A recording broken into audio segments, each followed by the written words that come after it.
5, 4, 3, 2. What's going on? What's going on? What's up? What's up? In the house one more time. What's going on? on? We're busy for the holiday, man. We've been banging out these shows, man. What's good with that? Man, we're being productive. Doing our man. thing. Yes, indeed. Doing Tell our my thing. mom I'm being productive. Ain't that something? Yeah, tell my mom. Yo, Miss Muff, your man, Mrs. Muff, your man is being real productive. I'm proud of him. We're all here Just kidding. at clbTV. He's being mad. It's funny, you know, speaking of Mike, I showed Mom one of the shows, right? You know, and I'm like, you know, I'm kind of making her watch it. You can tell she's really uncomfortable because, you know, she's not, that's my mom, you know, she ain't Right. a hip-hop aficionado or nothing. Right. And to her, she's like, oh, that's nice, baby. That's I'm like, come on, Mom, what you think, you know? I'm like, I wanted her to give me an opinion. Oh, that was What dope, we be baby. talking about? That was I was dope, like, baby. oh, okay, I'm so proud of you. I don't. It wasn't as good as that. Wasn't as good is that that Ghostface review that y'all did. Yeah, really, exactly. I like What am I supposed to say? You know, what is she supposed to say? exactly. Anyway, what's up? What's going on, y'all? Yo, welcome to a little thing that we call the Cipher. I'm your man Marcus, the Kid Warren, and with me is my man Muff. How you doing today, I'm sir? doing great, man. Couple things, but I wanted to get into what we're here today to talk about. Okay. What are we gonna be reviewing today? Kanye West. Yes. Man, my beautiful, dark, twisted fantasy. I Yes. actually had to look at my notes for that one too. That's a dark. We had to get it right. We know the album. 'Cause the album is.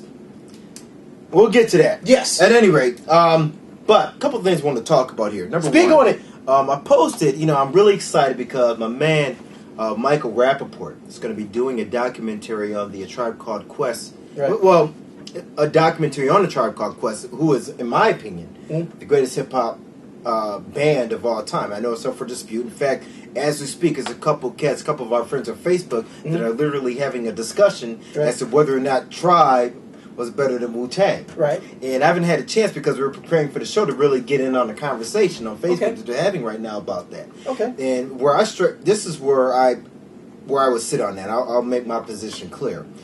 Okay, Wu-Tang is obviously an epic group, without question. Without question. Okay? But I'm talking about the group Wu-Tang as opposed to the individuals. Now, the individuals put out their own classics, right? Ghostface, at least 2 classics, in my opinion. Method Man, at least... The first album I would call a classic. The second one, good album. Third one, not so much. Liquid Swords. Jizza, classic album, Liquid Swords. You know, now When the MCs came. Okay. Raekwon. Only good for Cuban Links and really the Cuban Links Part 2 album I thought was a bit slept on. You could, depending where you stand. If you called that a classic, I wouldn't feel any type of way about it. You know what I mean? But those are individual. I'm talking about the album itself. Now, All right, move on. 36 Chambers, obviously a classic, right? Yes, sir. All right.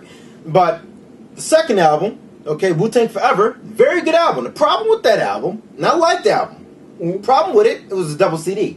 Didn't need to be a double CD. One of the guys, in fact, I just read as we were preparing for the show, he said, well, look, Wu-Tang Forever is a classic. The only problem is that, it should have been a single CD. Well, that's their fault. Make it a single CD and make it a classic. It wasn't. There's some filler on there, if you ask my opinion about it. Now, going back to Tribe, first album, classic. Second album, classic. Third album, classic. Okay. They started from the jump. And they pretty much fueled the backpacker movement on some level. Certainly, they're the strongest group out of the native tongues. Okay. And a lot of the jazzy hip-hop that came afterwards, Tribe was responsible for. And I'm not going to say just Tribe, because you could even say maybe Gangstar a little bit, maybe. Okay. There's some other things that were going on in the early 90s that was jazz-oriented, but nobody did it like Tribe. Tribe did their thing, man, because they were able to do those jazzy tracks, but their drums knocked. It was crazy. So I'm very excited about A Tribe Called Quest, that documentary. That's my favorite group of all right, time. and Michael Rappaport, if nobody's familiar with him, Google him. He's the white guy with the ghetto pass. You know what I'm saying? look him up. All right, real strong supporter of hip hop and all things ghetto. So are you done with your discussion about Wu-Tang and Wu-Tang? and Oh yeah, and one other thing too. What do I have here? Oh, cool. anytime you post anything from MF Doom, it's always a great conversation. I love MF I Doom. love Doom, man. Doom is just that Doom. When we go over our best MCs and all that, I'm sure he's going to be in there on some level. Oh, of course. Once you brought that, because he's just that guy. And I posted Potholders by. It was off the MM Food album by Doom, put out, I want to say maybe 2004-ish, give or take a year. Y'all can correct me on that, but I think I'm right. Potholders by Count Bass D and MF Doom. Banging song. Love this song. I love the fact that Doom is just so quirky, but it got me thinking about how, you know how you're more of a lyric guy and I'm more of a beat guy when it comes to hip-hop. Right. And I got to thinking about the Matt Villani album, okay? And when it's all said, the reason why that album is just so great, and I know we kind of talked about the Matt Villani album before, but one of the reasons why that album is so great because that was like the perfect marriage of exceptional writing from an MC standpoint and exceptional beat making from a producer standpoint. They came together, it's put together. It's a beautiful. I mean, that's the one album that I can say to this day I play often. I love that album. It's off the hook, but. Also, too. Redman has like a new mixtape out called Reggie, and I played this one track for Kid just before we started. He's still high off of that track. Tiger Style Crane, man, check it, man, check it. And it's funny because a lot of times we catch people feel some type of way about when we talk about the new artists all the time, the younger artists. But when you listen to Redman, that's how an MC is supposed to sound like. You know, the metaphors, the commanding of the mic, breath control, all that. You know, it's just off the hook. And lastly, before I move, I think I'm a little controversial with my hip hop opinion sometimes. Oh, of course, right. And remember last week I mentioned the fact that I was reading on some message board that this guy had wrote that, and I apologize for my language ahead of time, but I'm going to quote a guy.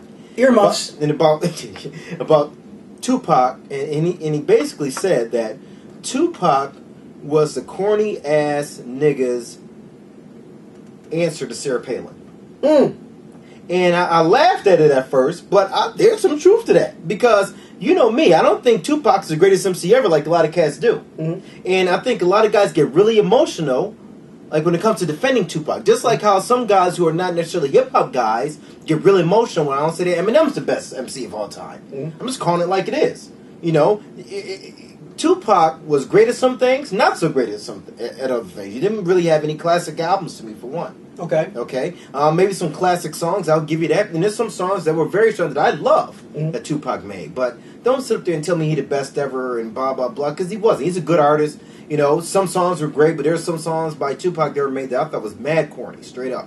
I'll move on from that because that's not what the show's about. Well, right. I mean, I think that's we can do a whole segment on that one. We can do a lot of segments on that one about the whole Tupac discussion. I mean, I know how you feel about it. I have my own feelings about Tupac and the impression that he made on the whole hip hop culture. But you know, that's something we can move on. But if you want to discuss that with us, if you want to make any type of comment about it, hit us up at kidandmuff44@gmail.com. Yes. Or just hit us up on Facebook at Cipher Crew.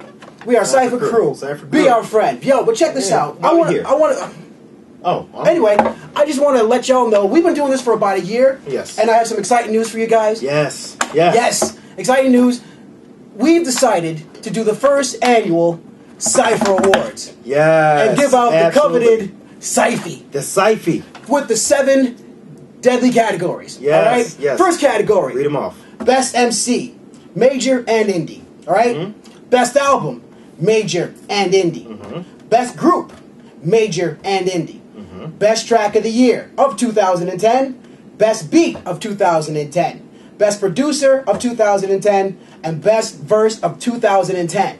Now, if you have an opinion on any of these categories, on who that should be, major or indie, hit us up at kidandmuff44@gmail.com. Yes. That is kidandmuff44@gmail.com.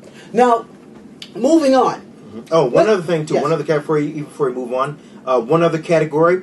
We're actually going to give out a Cyphy for the best indie artists or indie album, I should say, from Okay. 2000 to 2010 also. So, you know, for the first 10 years of the millennium, you know, I want to give a shout out to the best millennium album, because I think some heat has been brought out by the underground during that time. So I think the best album deserves a Cipher too. So okay, cool. All right. You know what we should also, why don't we just freely it? Why don't we give a Cipher, because we've been getting a lot of music on our webpage and from our email from a lot of you guys who check our segments out, and then again, thank you very much for checking us out, even so much. on the internet or clbTV. Yep. Shouts out Curtis Black, and you know, and why don't we give a Cipher to the one we think is the hottest? The hottest. Okay. All right? Hey, without question. y'all go get a Cipher too. Yeah. All right. Yeah. Cipher Awards will probably be hitting y'all up sometime in mid-January with those. So stay tuned with that. Yes. But anyway, moving on. Moving on. Kanye West. Kanye, man. Kanye put his ankle in it. He put his ankle in it. Put his ankle in it, man. My beautiful, dark, twisted fantasy. You know, and you know, let me just go to some of my notes here. Okay. I got you know, just go, here's the thing about Kanye. Let's go back. Okay, let's go back. I remember talking to. That was my foot, by the way. I was talking to my cousin, probably before College Dropout came out. I remember this conversation. It wasn't my producer cousin, but his brother. I remember he was talking about Kanye West. I wasn't always a huge fan of Kanye West beats, because you got to figure out when they was making beats. I'm still rocking the Premier, your Pete Rocks, the Beat Minders, cats like that. So I'm not really rocking with Kanye on that level.